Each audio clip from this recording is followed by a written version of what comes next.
Hello and welcome back to our Flip Preaching series, Living in Lockdown, Finding God at Home. We're going to be continuing to look at John's Gospel, chapter 20, verses 24 to 29, as we continue the story that we looked at last week, this time focusing on Thomas.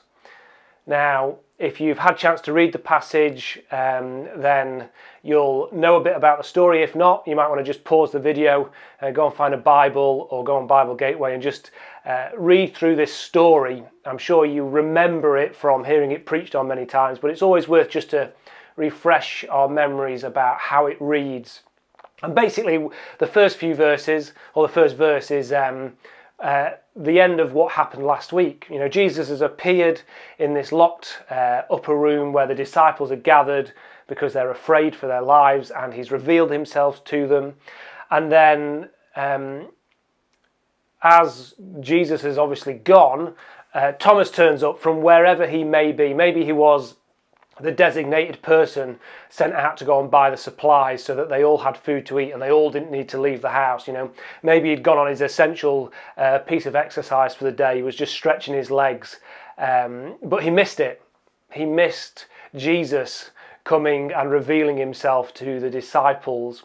And so when he hears all of these friends of his saying, you know, Jesus is back, he's risen, you know, we've seen him, we've touched, he's like, I don't believe it. You know, unless I get to see, unless I get to touch, I'm not going to believe it. The verses then take us a week from that moment, and we're told the disciples are still in that house, still behind locked doors, and we are still in that place.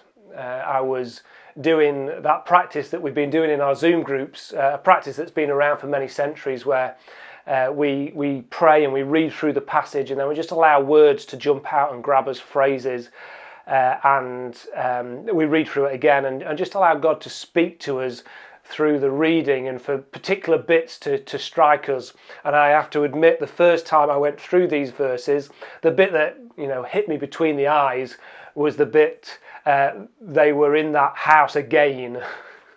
And I was thinking, yeah, and here I am in this place again. I know I normally film in this room, whether we're in lockdown or not, but we're in this same place. We're still in our homes. We're still not allowed out as much as we would want to. We're still not allowed to gather together as we would like. We are in this place again. And there's something about that, I think. There's something about just recognizing that the days and the weeks that we have been through and that we have that lie ahead can begin to feel very the same. And it's great that we have some opportunities to meet and to find our way, but we're all trying to work out what our routine looks like in this new world. We're all trying to work out our structure and the processes that we need to go through each day that help us differentiate between a Saturday and a Wednesday, because they can feel very similar. And some of us will be getting used to that by now, and some of us will still be trying to get our heads around that. But the second time, after I'd got away from this idea of being in the same place again, the second thing that kind of hit me in this is that Thomas says to the disciples, unless I can, you know, touch them and see the wounds, then I won't believe. And then when Jesus comes that second time, again coming into a place where, even though the doors are locked, and offering his peace to those disciples, he straight away turns to Thomas and he said, look at my wounds, you know, look at my hands and my feet, touch them. And at that, Thomas responds, you know, you are my Lord. And then Jesus responds with those lines that we know, almost a beatitude of sorts. Blessed are those who have not seen and yet still believe. And the thing that struck me about this passage, the thing I want us just to maybe reflect on until we meet together, albeit in a very different way later in the week, is that Jesus comes to Thomas in that moment, and he comes with exactly the thing that Thomas is looking for. You know, Thomas has said to the disciples, I want to see his hands, his feet, I want to see the wounds. And unless I see them, that's it. And here we have Jesus coming to Thomas and straight away saying, look, you know, here's my hands, here's my feet. Look at my wounds, touch them, so that you can know that I am risen from the dead. And, he doesn't do this every time. On the road to Emmaus, Jesus walks with the disciples. He talks to them about the scriptures and he breaks bread with them. And it's that he's revealed. In the garden, he speaks to Mary and they have a conversation. There are different ways that Jesus reveals himself after the resurrection to those people that he has known in different ways throughout his time. On the road to Damascus, it's a bright light that stopped Paul in his tracks. And yet here he comes to Thomas and he gives him that which he needs in that moment. He needs to see, he needs to touch, he needs to know it for himself, not just to know it from those other people around him. And I think there's something in that for us, something for us to explore, something for us to discover about how God meets us in our needs. And our needs are all going to be very different at this time. For some of us, it's a need for strength or patience. For some of us, it's the need for companionship, someone that walks the journey with us. For some of us, it's strength. For some of us, it's wisdom and understanding. For all of us, we need something different at this time. And yet this passage to me says that God will meet those needs, that God will be there in that way that you need to see him. So this week maybe you want to spend some time and just think about, what is it that I need? What is it that I long for at the minute? And maybe that forms the basis of prayer. And I'm not just talking about a long list, dear Lord, I'd really like a Ferrari. But what is it that you need? What is it that you would want to ask God to do? Not about your physical, but maybe about your spiritual life. How would you want him to reveal himself to you in these moments?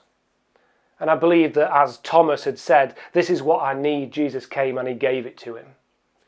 Now there is that bit at the end about, blessed are those who don't see, those people that don't have the physical presence of Jesus with them, with the wounds and the feet, and yet they still believe. And this led me to another question, and this is maybe one you want to answer for yourself, write it down somewhere, but I wondered, what was it that made you believe? Was it something about the physical presence of God that at a particular point in your life you knew it was real without a doubt, and so you became a Christian, you gave your life to Jesus, whatever you want to say about it?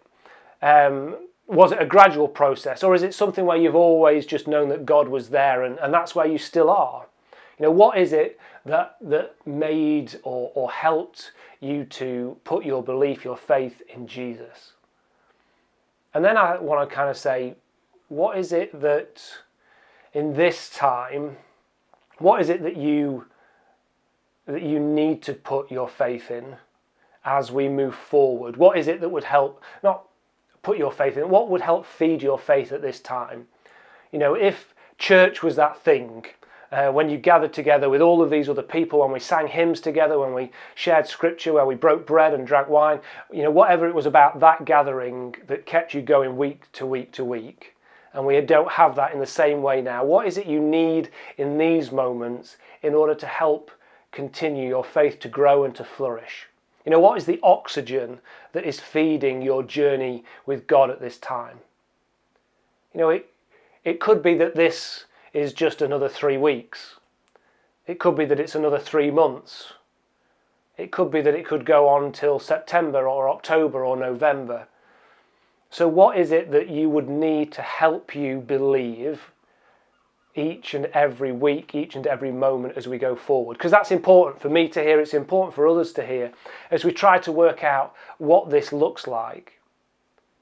Blessed are those who continue to believe even though they haven't been to that place that fed them. Blessed are those people who believe even though they have not been able to break bread and share wine with their brothers and sisters in Jesus. Blessed are those people who believe even though they haven't been able to sing a Charles Wesley hymn for a long, long time. Whatever it might be, what is it that you need? What is it that you're craving at this time to continue your journey or discipleship with God? We're going to be looking at these again around worship. Thank you for everyone that fed back to me. We're going to be going on Thursday night, 7 o'clock, and that means that once we finish at 7:30, you'll have a chance to go outside and to clap the NHS. So please put the date in your diary. 7 o'clock Thursday nights, we'll be gathering together to pray, to worship, to explore these verses some more, to obviously be able to converse together if we're on Facebook or other social media, so that we can do some sharing together. There's going to be Zoom groups. There's one tonight. So if you're watching this on the Monday, then you can join us at 7:30, and the link's being sent out on email and is in other places, or you can message me. It will be great to have you with us. And we'll continue to try and tell you what is happening to keep us as connected as possible as the days and weeks go by.